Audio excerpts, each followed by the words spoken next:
Assalamualaikum warahmatullahi wabarakatuh. Penjelasan selanjutnya adalah tentang active and passive voice. Di sini disebutkan bahwa active and passive voice ini, passive voice-nya ya, adalah ketika subjeknya itu dikenai pekerjaan atau kata kerjanya berawalan di atau ter. Simpelnya itu seperti ini ya, Nak. Ketika kalimat aktif, kalian misalnya bilang saya makan nasi. Itu kalimat aktifnya. Kalimat pasifnya, nasi dimakan oleh saya, ya kan? Makanya dia bilang subjeknya dikenai pekerjaan, pekerjaannya nasi dimakan oleh saya, atau kata kerjanya berawalan di kan, dimakan. Itu simpelnya seperti itu. Oke, penjelasan selanjutnya kita lihat ya di slide selanjutnya. Ketentuan atau rule-nya. Yang pertama adalah kalimat pasif harus menggunakan kata kerja bentuk ketiga. Ya, jadi dalam kalimat pasif itu selalu kata kerja bentuk ketiga.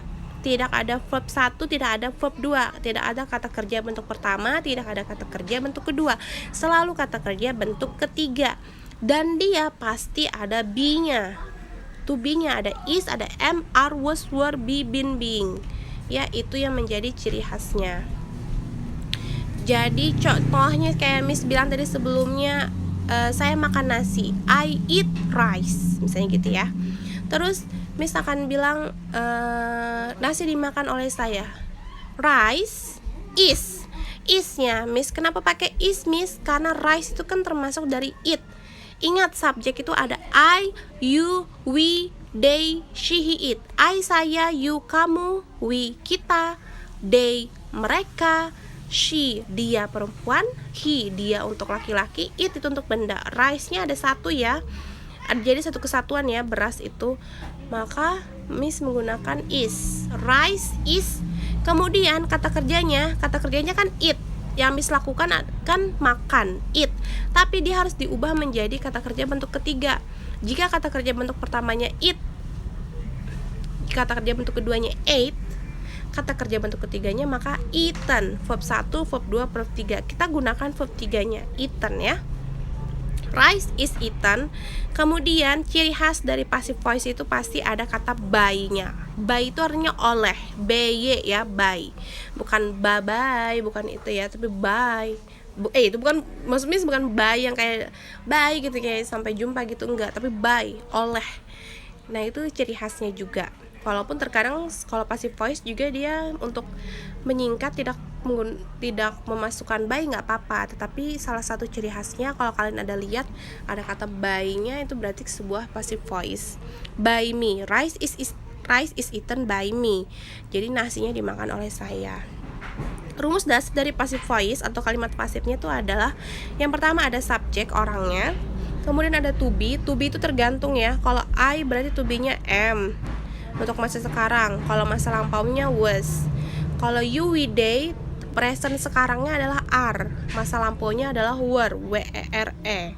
Kalau she, he, it, masa sekarangnya adalah was, masa lampaunya adalah was. Kemudian ditambahkan verb 3 bentuk kata kerja ketiganya. Kemudian jangan lupa ditambahkan by dan juga objeknya.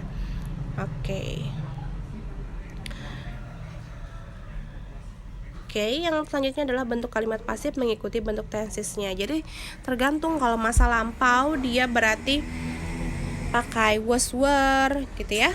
Kalau misalnya dia masa sekarang dia pakai is, am, are, seperti itu. Ini rumus dasarnya sebenarnya objek ya, seharusnya objeknya di depannya, subjeknya di belakangnya.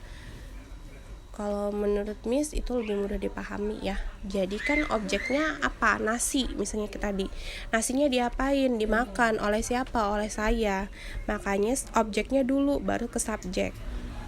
Oke, selanjutnya di sini ada contohnya ya, di active sentence sama bukan negative sentence ya, mohon maaf. Maksudnya adalah passive sentence. Contohnya di sini active sentence-nya. My sister eat burger. Saudara saya makan burger. Oke. Kemudian kalimat pasifnya apa? Burgernya kita pindah ke depan. Burger itu termasuk di eat ya. Jadi eat itu bisa untuk hewan, bisa untuk makanan ya, benda itu termasuk di eat. Kalau it dia berarti pakai is, subjeknya ya. Subjeknya kan dia termasuk di it, bukan I, bukan you, bukan we, bukan they, bukan he, bukan she, tapi termasuk di it. Maka dia menggunakan is. Burger is, kata kerja ketiga dari eat itu eaten. Jadi diganti, burger is eaten. Tambahkan by, baru my sister yang di depan kita pindah ke belakang. Jadi burger is eaten by my sister. Yang kalimat aktifnya saudara saya makan burger menjadi burger dimakan oleh saudara saya. Oke, sekali lagi mohon maaf ini bukan negative sentence tapi passive sentence. Mohon maaf sebelumnya ya. Kemudian kalimat aktifnya di sini ada the dog chased the squirrel. Anjing mengejar tupai. Anjing ini mengejar tupai. Ini kalimat aktifnya ya. Ketika kita ingin ubah menjadi kalimat pasif, maka dibalik tupai dikejar oleh anjing. Jadi the squirrelnya kita pindah ke depan. Terus kita di sini menggunakan was. Kenapa was? Karena di kata kerja yang present di aktifnya di sini, maksud Miss, di sini dia pakai chase. Ada kata ed di kata kerja. Itu menunjukkan bahwa dia di masa lampau. Maka ketika dia di masa lampau menggunakan was, bukan lagi menggunakan is. Kalau is itu kan di present. Ini dia bilang chase, ada ed di belakangnya. Maka menggunakan was. Kita tambahkan was. Terus Miss, squirrelnya ada berapa? Ada satu kata atau ada lebih? The squirrel, tupainya di sini cuma ada satu.